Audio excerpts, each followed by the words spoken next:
C'est chaud. Et alors de l'amour, il va aussi en être question avec l'une des romancières les plus lues de France depuis. Les gens heureux lisent et boivent du café. Ces 11 romans traduits en 35 langues se sont vendus à plus de 5 millions d'exemplaires et elle publie aujourd'hui son 12e roman, Les Renaissances. Bonjour Agnès Martin-Lugan. Bonjour. Et merci beaucoup d'être avec nous. Je suis très heureux de vous rencontrer, d'autant que j'ai l'impression d'avoir passé le week-end avec vous. J'étais seul chez moi et je me suis fait complètement embarquer par ce roman. Je ne l'ai pas lâché du week-end, alors que c'est quand même 450 pages. Ouais. Des pages. C'est un bon roman. Voilà, c'est un beau bébé. C'est un beau petit bébé. Est-ce que c'est quelque chose d'ailleurs que vous avez en tête en permanence pendant l'écriture, de tenir le lecteur en haleine? En fait, ça se fait pas consciemment. En fait, quand je commence à écrire, je connais pas la fin. Ah, jamais. Ouais. D'accord. Alors, mes premiers, je connaissais, j'avais un plan hyper détaillé. Et depuis mon 7e, en fait, je finis par me lancer dès que je sens que j'ai une petite base et je laisse les personnages me guider. J'ai un rapport assez schizophrénique avec eux. Donc, je les laisse m'apprendre au fur et à mesure ce qu'il en est de leurs réactions, de leurs histoires. Il y a quand même des petites techniques pour nous faire rester, non? Vous n'avez pas l'impression... Alors, je pense qu'il y a forcément des choses qui se sont mises en place dans ma manière de penser lorsque j'écris, qui font que les événements s'enchaînent ou les découvertes de certains éléments de leurs histoires arrivent. Mais c'est souvent après coup, en fait. Une fois que je retravaille mon texte, une fois qu'il est terminé, que je prends conscience de ce que j'ai mis en place d'une manière absolument naturelle. Instinctive. Et alors, vous arrivez à nous tenir en haleine avec l'histoire d'une romancière qui est en panne d'inspiration. Oui. En plus. Après avoir connu le succès depuis plusieurs années, là, c'est la page blanche pour elle. Et cette romancière, elle est comme vous, une ancienne psy. Oui. Donc, forcément, on ne peut pas s'empêcher de penser que c'est un petit peu vous que vous décrivez dans ce roman, Agnès Martin-Lugan. Alors, pour la petite histoire, je m'étais toujours promis de jamais écrire sur une romancière. Et puis Rebecca m'est tombée dessus parce qu'au bout d'un moment, j'ai compris qu'il fallait que le personnage de Lino raconte son histoire à quelqu'un d'autre que moi. C'est pour ça que je vous dis, quand je suis un petit peu schizophrénique avec eux, vous en avez la preuve. Et puis je me suis dit, tant qu'à faire, va jusqu'au bout, c'est une ancienne psy. Alors ce qu'elle a de moi, Rebecca, où je dirais que plutôt j'aurais pu frôler ce qui lui est arrivé. Ouais, c'est-à-dire l'angoisse de la page blanche. Alors, elle, c'est carrément la page blanche, puisqu'elle n'arrive plus à écrire depuis plus de 2 ans quand on la rencontre au début du roman.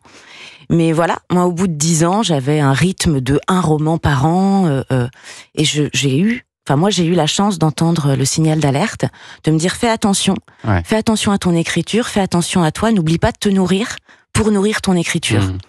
Et finalement, le personnage de Rebecca m'a permis de mettre des mots sur cette bascule qui peut s'opérer à un moment. Et après, elle m'a offert d'écrire sur la création littéraire. Qu'est-ce que c'est d'écrire? Qu'est-ce que c'est que le rapport avec ces personnages? Parce que alors elle, donc cette romancière Rebecca, ce qui va la nourrir, c'est qu'un soir elle va rencontrer par hasard dans un café Lino, et elle va être sa confidente le temps d'une soirée. Il va lui raconter comment il a laissé s'échapper l'amour de sa vie, et en fait ça va réveiller chez cette romancière la flamme de l'écriture. Pour la première fois, en fait, elle n'a pas besoin de tout inventer. Elle veut raconter l'histoire de cet homme. Oui. Enfin, elle a toujours, jusque-là, elle avait toujours créé des personnages. Et là, en fait, elle se rend compte qu'elle a rencontré un homme qui est un personnage de roman plus vrai que nature. Avec, le peu qu'il lui a confié de lui.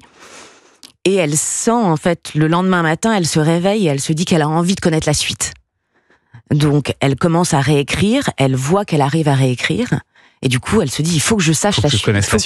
Il faut qu'il me donne des éléments sur sa vie. Donc elle va traverser la France pour rejoindre Lino, sans le prévenir, lui faire lire les premières pages de ce qu'elle a écrit, et depuis, ça faisait 2 ans qu'elle n'avait pas écrit, donc, et au départ, Lino, il est furieux, et il est hors de question qu'une personne raconte sa vie. Ce qui peut se comprendre. Ce qui peut très bien se comprendre, sauf qu'il va se mettre à lire ces pages, et qu'en fait, il va être touché.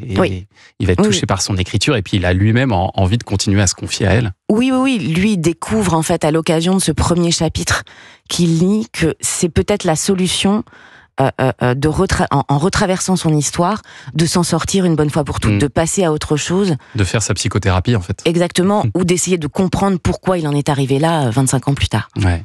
Et alors, pour le lecteur, vous utilisez un procédé assez original, Agnès Martin-Lugan, parce que en cours de récit, on va avoir un des chapitres du roman de Rebecca. Donc, il y a comme un livre dans le livre, mais je rassure tout le monde, on suit tout ça très facilement, mais c'est assez original comme procédé. Mais en fait, quand le personnage de Rebecca m'est tombé dessus et que j'ai compris qu'elle allait se remettre à l'écriture, là, je me suis dit, oh là là, tu t'es quand même mis dans un truc un peu compliqué, parce que je me suis dit, tu ne vas pas pouvoir faire l'impasse sur le roman de Rebecca. Il va bien falloir qu'il faut partager les écrits de Rebecca. Il va bien falloir que tu les écrives. Donc je me suis dit, ok, d'accord, c'est pas un roman que je vais écrire, mais 2. Et en fait, ça a été, quelque part, je n'avais pas le choix. Mais ça marche très bien. Et c'est venu naturellement, en fait. C'est que, avant que j'arrive au moment où je devais écrire ce premier chapitre de Rebecca, ce que je me disais, Rebecca ne doit pas écrire comme moi. Donc, il fallait quand même que nos styles soient différents. Mais comme j'avais réussi à la connaître un petit peu, quand même, avant d'arriver à l'écriture de ce chapitre, quand je me suis lancée dedans, c'est sorti d'une manière assez évidente, en fait. Ça fonctionne parfaitement. Il y a de très très nombreux rebondissements. Là, on a évoqué que vraiment le début du livre, les premières pages des Renaissances, votre 12e roman, Agnès Martin-Lugan, qui paraît donc aujourd'hui en librairie chez Michel Lafon. Et dans un instant, on va se plonger dans vos choix musicaux, Agnès Martin-Lugan, parce que visiblement, vous écrivez tous vos romans en musique. À tout de suite sur Europe 1. Vous écoutez Culture Média sur Europe 1, 9h30, 11h avec Thomas Hill. Et avec votre invité ce matin, Thomas, vous recevez Agnès Martin-Lugan pour son 12e roman, Les Renaissances. Alors, il est tout chaud parce qu'il sort aujourd'hui. Il est disponible dans toutes les librairies aux éditions Michel Lafon. Moi, je le découvre parce que j'avais les épreuves. J'avais pas la version vous l'avez en vrai avec sa belle couverture. Je le monte sur europe1.fr. Et alors, on parlait tout à l'heure avec le patron de Spotify. Eh bien, vous, Agnès Martin-Lugan, depuis votre premier roman, on peut retrouver sur les plateformes d'écoute les playlists de chacun de vos romans. Vous écrivez toujours en musique ? Toujours. Chaque scène a son morceau qui lui est dédié. Et tant que je n'ai pas trouvé le bon morceau, celui où je sens qu'il va y avoir une alchimie entre ce que je porte pour la scène et ce qui me fait ressentir, je n'arrive pas à écrire, ou alors ce que je finis par écrire finit invariablement à la poubelle. Mais ça vous aide en quoi, la musique, quand vous écrivez une partie C'est vraiment de l'inspiration. Ça m'embarque dans des émotions encore d'une manière plus intense à chaque fois. Sans vous perturber. Moi, c'est ça qui m'épate. Non. Je ne peux pas écrire en silence. C'est dingue. Et à chaque fois que je retravaille mon texte, je reprends la playlist du début à la fin. Donc, si je dois écouter en boucle un morceau pendant 2 heures, parce que je retravaille un moment du roman pendant 2 heures. Vous mettez en repeat. Ça n'arrête pas. Et alors, je vous propose ce matin justement un petit blind test. Vous allez essayer tous de reconnaître les chansons, et puis vous, Agnès, de vous souvenir à quel roman la chanson est liée. On commence facile. Ah ça y est, je l'ai. Vas-y. C'est Amy Winehouse. Bien joué. You know I'm no good. Ça, vous la vie est facile, ne t'inquiète pas. Moi j'avais des gens heureux, lisez Bois du Café. En même temps, je sais pourquoi je me suis trompée, c'est parce que la suite, en fait, la vie est facile et la suite des gens heureux.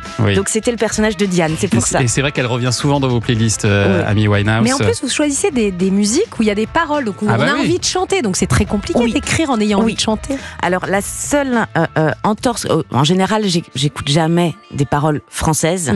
La seule entorse que j'ai fait, c'est avec Gainsbourg, dans Désolé, je suis attendue. Je sais pas si vous l'aviez dans votre blind test. Non, mais j'ai une autre entorse. Je vous en parlerai tout à l'heure. Allez, chanson suivante. Vous reconnaissez ça ou pas? Petit doute sur le groupe? C'est Muse? C'est Muse. Muse. Supermassive Black Hole. Bien joué. Et vous vous souvenez du roman? J'ai toujours cette musique dans la tête. Exactement. C'est aussi un groupe qui vous inspire beaucoup, Muse? Oui, beaucoup. Ouais. Je l'ai beaucoup écouté. Vous écoutez toujours une chanson avant de commencer une session d'écriture, et où vous choisissez au hasard selon votre humeur. Comment ça se passe? C'est une track. C'est une track. Oui, vous cherchez longtemps. C'est-à-dire que je trouve quand même que ces plateformes que sont Spotify et Deezer, c'est quand même un outil absolument extraordinaire. C'est génial, parce que un morceau vous envoie vers un autre et encore vers un autre.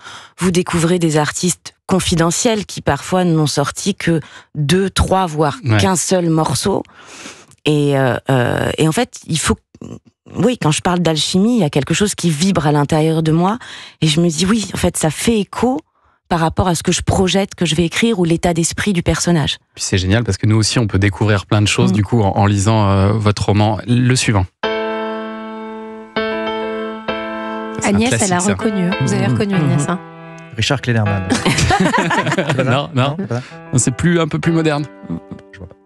Moby. Ah, Moby, Moby. bien sûr. Ah oui. Ah bah là maintenant on Oui. connaît. Voilà. On n'avait pas l'intro au piano. L'homme des 1000 détours. L'homme des 1000 détours, votre précédent roman Oui. avant les Renaissances. Cette chanson, elle revient 2 fois d'ailleurs dans L'homme des 1000 détours. Et vous indiquez, Agnès Martin-Lugan, dans les Renaissances, qu'il ne faut pas s'étonner si certains morceaux reviennent plusieurs fois dans une même playlist. C'est Oui. pas une erreur, ça. Non, c'est pas une erreur. C'est que certaines scènes peuvent faire écho Ouais, c'est ça, comme dans un entre film. elles, ou c'est vraiment par rapport à un personnage où ce morceau finalement devient hyper récurrent. C'est-à-dire Ouais. que ça correspond tellement à la personnalité du personnage que c'est plus fort que moi, je dois revenir à ce morceau-là. En fait, vous fonctionnez exactement comme un réalisateur de cinéma qui imaginerait une bande son pendant la scène qu'il est en train de Exactement. réaliser. Moi, qui est c'est vraiment, je dis, c'est la bande originale Ouais. de mes romans. Et d'ailleurs, c'est très cinématographique ce que vous écrivez. Moi, en lisant Les Renaissances, je me disais, ça peut être un formidable film demain. Ça pourrait Vous avez peut-être. vendu les droits Vous avez vendu les droits ou pas encore? Non, pas encore. Ah, on va se positionner. Allez, la suivante. Ah bah oui, Classique, ça. Alicia Keys. Alicia Keys, Girl on Fire. J'adore. À la lumière du petit matin. Oh là là, il s'en souvient. C'est fort quand même. Bah, ce sont ses livres. Oui, Moi, mais Je pourrais 12 même vous dire Non, non, mais quelle parce que scène. Les playlists sont quand même très longues. Oui, c'est vrai qu'il y a Il y a beaucoup quand de même 12 romans et elle arrive à tous les trouver, c'est fort. Ah, alors l'autre entorse dont je vous parlais, un autre artiste français, le voici. On m'a vu dans le Vercors sauter à l'élastique, voleur d'enfants au fond des criques. Il a pas cette voix-là du tout. Hein. Ah, pardon. Ça, c'est dans quel roman, ça? Une évidence. Allez, bravo, encore une bonne réponse. Alain Bachung, La nuit, je mens. Et je sais en fait pourquoi je l'ai utilisée celle-ci. Vous avez réussi à la Parce que comprendre? le personnage de Reine, qui est le personnage principal d'une évidence, vit dans le mensonge. Donc c'était assez logique.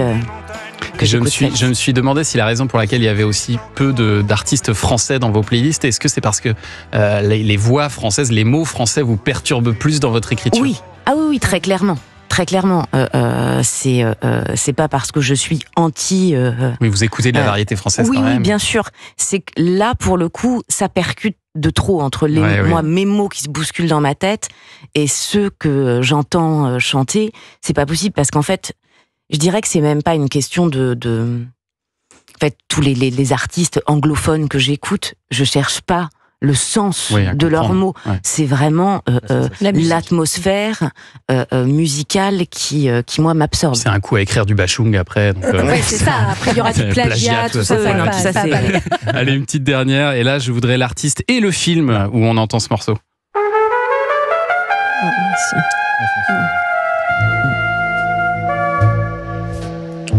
Vous avez tout, vous? Ouais. Miles Davis. Miles Davis. L'échafaud. Ascenseur. Oh là là, quelle culture, Ascenseur pour l'échafaud, bravo. Et ça, c'est dans quel roman? Entre mes mains, le bonheur se faufile. Encore une bonne réponse. Très très fort, très très forte. Et ben voilà, bravo. Les Renaissances, c'est votre 12e roman, je le rappelle, Agnès Martin-Lugan. Il sort aujourd'hui en librairie avec sa petite playlist à la fin. Et moi, j'ai découvert beaucoup de choses aussi dans cette playlist. Et c'est agréable aussi de lire en écoutant vos musiques, parce qu'on peut le faire dans les deux sens, évidemment. Oui, moi j'ai des lecteurs qui... Alors, il y en a qui ne veulent absolument pas essayer. Il y en a d'autres qui écoutent la playlist avant de lire, pour essayer de se plonger dans l'atmosphère du roman. Il y en a qui lisent après, parce qu'ils n'arrivent pas à lire en musique. Et il y en a qui tentent l'expérience de tout faire, d'être en immersion totale. Ah, c'est fort.